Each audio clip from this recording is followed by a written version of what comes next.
Gadis barbar pilihan Ustadz Tampan. Bab 095. Yulia benar-benar heran, padahal bisa saja suaminya menunjukkan sikap romantisnya padanya. Tapi dia tidak melakukannya. Padahal dengan menunjukkan keromantisan itu bisa membuat keluarganya dan rumor yang beredar suaminya Ustadz dingin atau Ustadz galak hilang jika bersama dengannya. Bukannya Mas malu menunjukkan perhatian Mas padamu sayang, atau manja seperti ini padamu. Hanya saja Mas tidak mau semua orang iri melihat keromantisan kita. Dan Mas gak mau tambah menjadi bahan pembicaraan di kalangan para santri.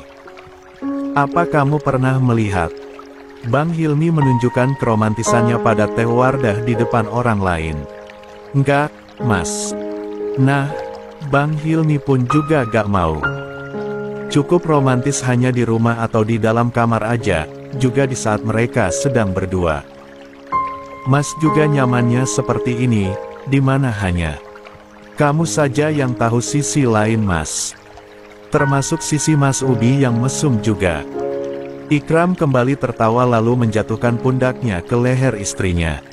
Dia memberikan kecupan beberapa kali di leher jenjang istrinya yang terekspor. Sekarang Ikram beruntung memiliki jubah yang istrinya kenakan hanya memakai kancing. Dia dapat dengan mudah membuka kancing yang kini menutupi tubuh indah istrinya. Mas jangan mulai deh. Kamu duluan yang menggoda Mas sayang. Aku cuman duduk di pangkuan Mas aja, gak ngapa-ngapain. Tetap aja kamu yang mulai sayang. Yulia awalnya berusaha untuk menghentikan sentuhan suaminya tapi akhirnya dia hanya bisa pasrah.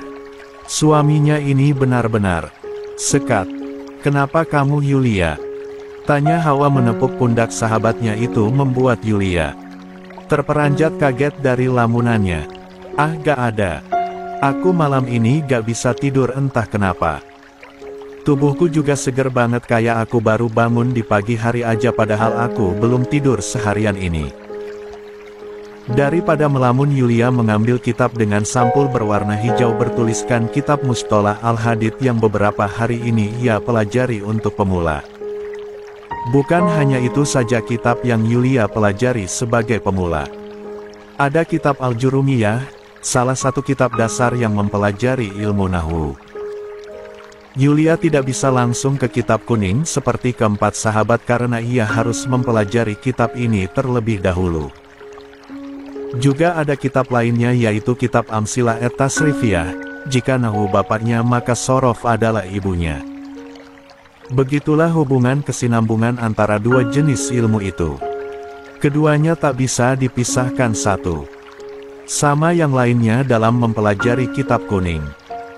Salah satu kitab yang paling dasar dalam mempelajari ilmu sorof adalah kitab Amsilah Tasrifiyah yang dikarang salah satu ulama Indonesia, beliau Kiai Haji Masum Ali dari Jombang. Masih banyak kitab-kitab dasar yang lainnya. Yulia pusing 7 keliling karena bukan hanya 1 atau 2 kitab saja tapi ada 7 kitab dasar yang harus ia pelajari dan pahami. Yulia kadang kagum pada sahabatnya juga pada para santri yang lain begitu giat belajar kitab. Yulia sekarang sadar diri, dia sudah ketinggalan jauh dengan para santri. Itu mengapa dia akan memanfaatkan daya ingatannya yang kuat untuk menghafal dan juga memahami kitab yang sudah diajarkan oleh para ustadz dan ustadz. Ia seorang istri dari cucu pemilik pesantren ini. Ia merasakan malu jika tidak menghafal satu pun kitab. Ini sudah akhir bulan. Apa kamu tahu di pesantren ini setiap sebulan sekali semua santri dibebaskan keluar dari pesantren? Tanya Maryam duduk di kursi belajar sebelah Yulia yang tengah fokus membaca kitab yang sudah dijelaskan sebelumnya beberapa hari lalu oleh seorang ustazah. Gue baru tahu. Kenapa dibebaskan? Karena para santri harus membeli keperluan mereka. Bisa juga pergi ke rumah masing-masing itu pun kalau rumahnya masih di sekitar kota ini. Intinya semua santri harus sampai di pesantren jam 4 sore. Kalau telat gerbang ditutup. Nanti akan ada santri keamanan yang menjaga dan menuliskan nama para santri yang telat. Keesokan harinya mereka akan ditaksir. Tapi bulan kemarin kok gak dibebasin untuk keluar pesantren? Oh, bulan kemarin gak, karena udah di bulan awal. Tapi bulan sekarang bulan akhir, yaitu besok semua santri bebas pergi kemanapun. Akhir bulan itu hari yang ditunggu-tunggu para santri, apalagi kalau yang mondok masih di daerah ini. Pasti mereka bisa pulang dan bertemu dengan keluarga mereka. Jelas Maryam lagi. Aku jadi rindu keluargaku, ujar Irma yang berada di ranjang miliknya. Aku juga. Tapi sayangnya keluarga ada di Jawa Tengah, sahut Gendis yang berada di jendela. Dia tengah menatap langit yang begitu indah. Jangan sedih. Besok kan kita kayak biasa akan pergi ke rumahnya Hawa, ucap Maryam membuat Irma dan juga Gendis mengangguk antusias. Nasi Padang menanti mereka di rumah Hawa. Yulia, kamu juga ikut ke rumahku ya? Orang tuaku pasti ikut bahagia kalau aku punya sahabat baru, apalagi sahabatnya kayak kamu, ujar Hawa membuat Yulia mengangguk. Tapi gue masih pikir-pikir dulu. Gak janji ya, soalnya takut gak dibolehin sama suami gue untuk pergi. Baik Hawa, Maryam, Irma dan juga Gendis seketika senyum-senyum sendiri. Cie, sekarang udah main minta izin aja ya, goda Hawa mencolek dagu perempuan yang memakai gamis krim di sampingnya. Setelah dilihat-lihat hubungan kamu dan Ustadz Ikram semakin dekat ya. Aku bahagia jika kalian berdua akur terus, ucap Maryam tersenyum manis. Kapan punya anak nih? Celetuk Irma belak-belakan. Iya nih Yulia, kapan? Seru Gendis heboh. Kalian ini Yulia masih muda, mana mungkin di usianya yang baru kepala dua punya anak. Apalagi kan sekarang dia fokus pada pendidikan di pesantren ini, sahut Maryam. Yulia hanya bisa diam, dia malah tiba-tiba teringat jika hari ini ia telat meminum pil pencegah kehamilan. Tanpa menjawab pertanyaan dari Gendis dan Irma, Yulia pergi ke ranjangnya yang ada di paling atas. Di sana dia menyimpan pil pencegah kehamilan di bawah bantal. Jika di laci meja belajar takut ketahuan oleh keempat sahabatnya. Cek kalian sih. Kan Yulia jadi murung gitu. Seharusnya kalian jangan kepo, kesal Hawa pada kedua sahabat itu. Kita cuma nanya, gak niat apapun, sahut Irma. Aku jadi merasa bersalah buat Yulia murung. Mungkin aja kan dia juga lagi nunggu kehamilannya, tapi Allah belum kasih keinginannya itu, sesal Gendis. Yang sebenarnya terjadi adalah Yulia memikirkan pil yang telat dia minum pagi ini. Sekarang dia harus meminum pilnya walaupun waktunya malam hari. Sekarang biarin Yulia sendirian dulu, kita jangan mengganggunya, instruksi Maryam. Mereka bertiga mengangguk lalu mulai kembali ke ranjang masing-masing, tak lupa menutup jendela karena sekarang sudah jam 11 malam, sebentar lagi akan menunjukkan angka 12. Di ranjang paling atas Yulia membuka pil yang berisikan sekitar 9 pil, di mana hanya satu pil pernah masuk ke dalam mulutnya. Dia menghela napas panjang lalu mulai memasukkan pil berbentuk kecil itu yang dapat mencegah kehamilan ke dalam mulutnya. Yulia ingin menelan pil itu, tapi tiba-tiba tubuhnya menegang akan rasa aneh yang perlahan dapat ia rasakan. Napasnya terengah-engah, dia bergerak gelisah, mengeluarkan pil di dalam mulutnya. Hingga jatuh ke kasur. Ada apa dengan tubuhku? Gumamnya seraya merapatkan kedua pahanya. Entah kenapa tiba-tiba pikirannya membayangkan sentuhan suaminya. Membuat tubuhnya semakin menegang. Dia mengumpulkan rambutnya lalu menggelungnya saat merasakan seluruh tubuhnya mulai gerah. Padahal cuaca pagi ini dingin. Pada akhirnya Yulia meringkuk sambil meremas spray dengan kuat. Tubuhnya tak nyaman entah kenapa. Juga ia tidak bisa tidur sama sekali dan terus bergerak gelisah. Apa yang sebenarnya terjadi pada tubuhnya malam ini? Mas Ubi, haruskah ia diam-diam pergi ke dalam di mana suaminya menginap malam ini di sana? Entah kenapa pikirannya ini menjadi kotor.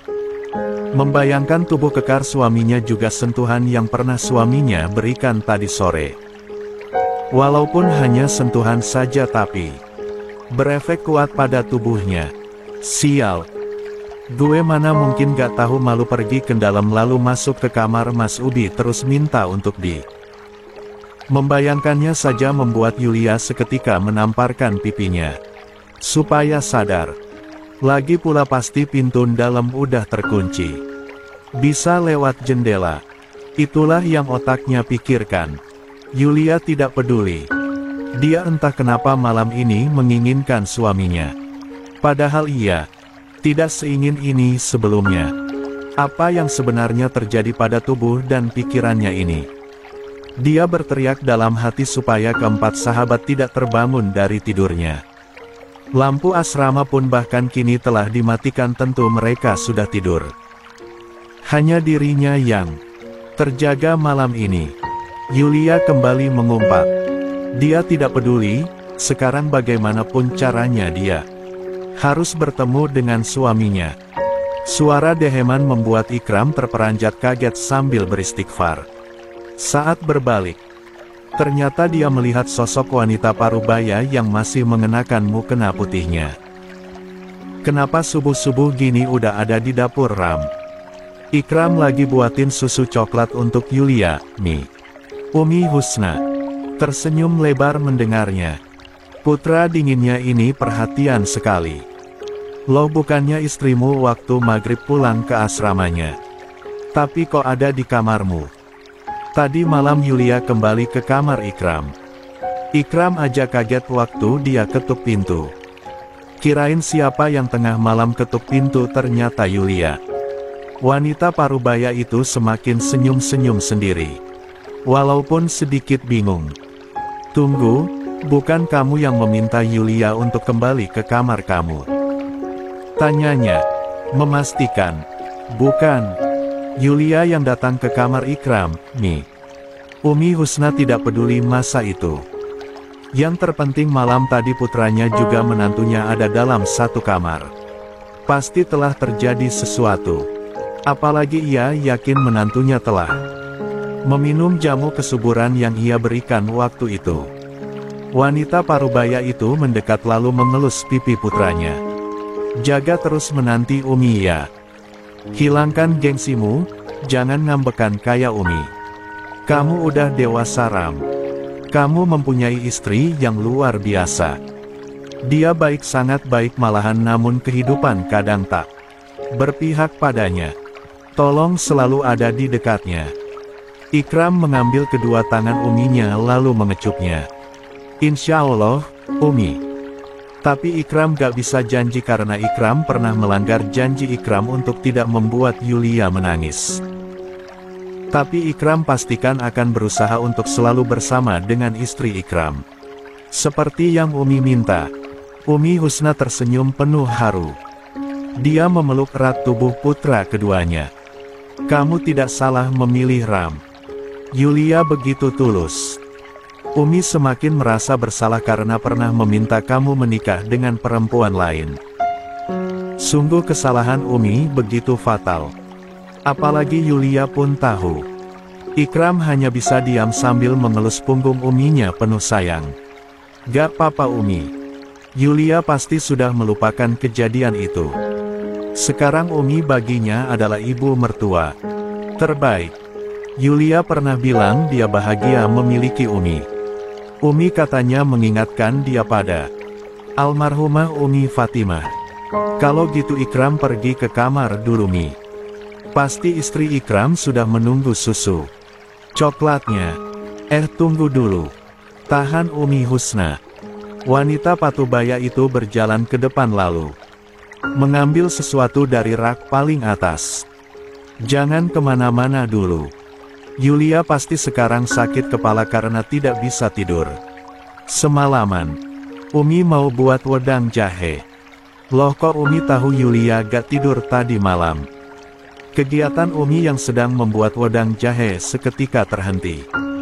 Dia berdehem lalu terkekeh kecil. Umi bukan anak kecil ya Ram. Masa Umi gak tahu sih? Memangnya apalagi kalau sepasang suami istri. Tinggal satu kamar. Apalagi Yulia yang dari asramanya tiba-tiba datang ke kamar kamu. Hasilnya udah kelihatan jelas banget di leher kamu, Ram. Tanpa bisa dicegah telinga Ikram memerah. Dia berusaha untuk menutupi beberapa bekas yang istrinya ciptakan di tubuhnya, terutama di lehernya. Lihatlah leher putihnya terdapat bekas kismark. Walaupun dia menutupinya dengan kerah bajunya tetap saja terlihat. Apalagi dada dan perutnya pun juga ada. Mengingat kembali kejadian tadi malam membuat Ikram bahagia. Entah kenapa tadi malam istrinya begitu agresif seperti kesurupan saja rasanya. Mendominasi permainan, itulah istrinya yang membuatnya sedikit kewalahan walaupun ia menikmatinya.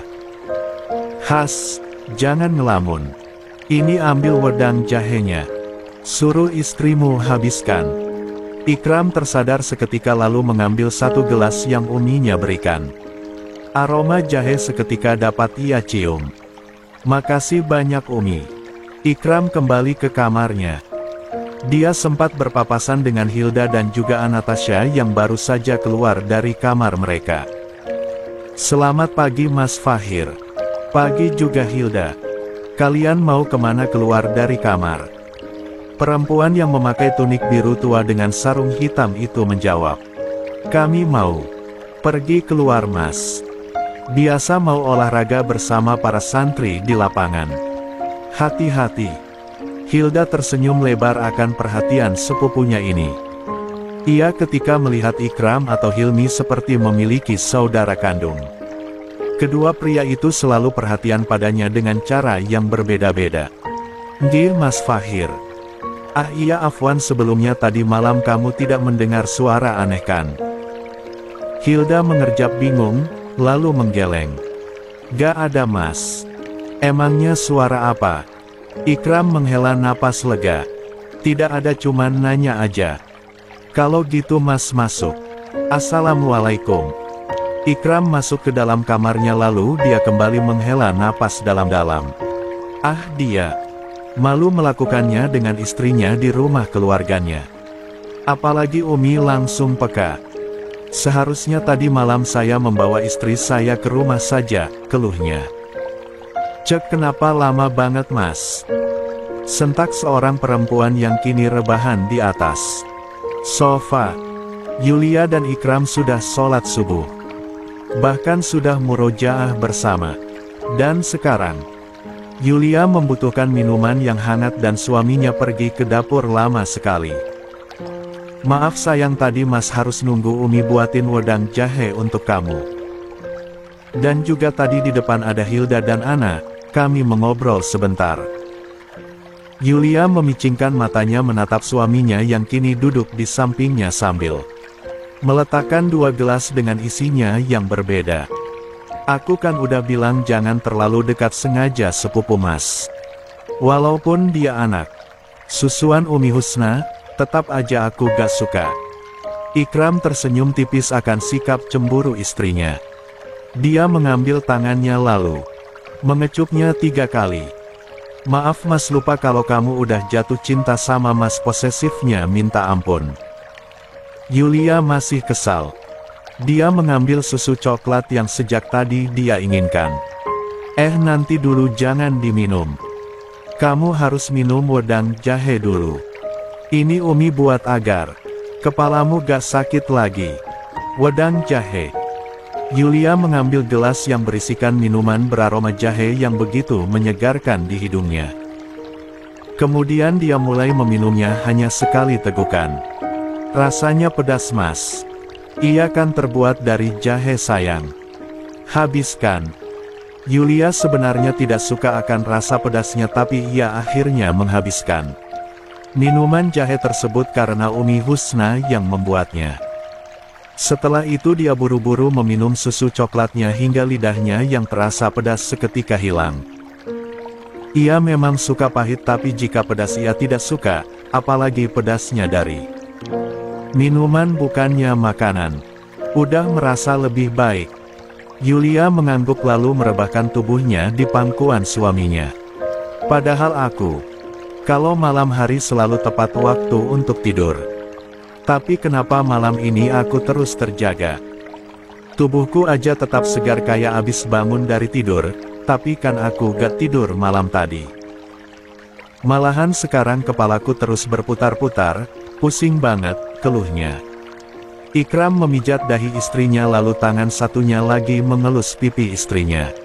Wajah Yulia terlihat seperti orang yang tidak tidur, kantung mata pun menghitam.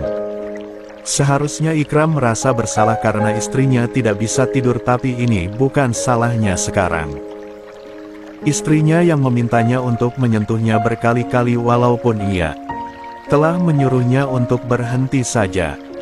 Istrinya tidak mau dan ia pun terpaksa melakukannya lagi.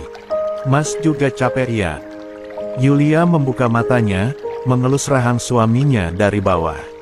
Enggak sayang. Kalau masalah begadang Mas udah terbiasa.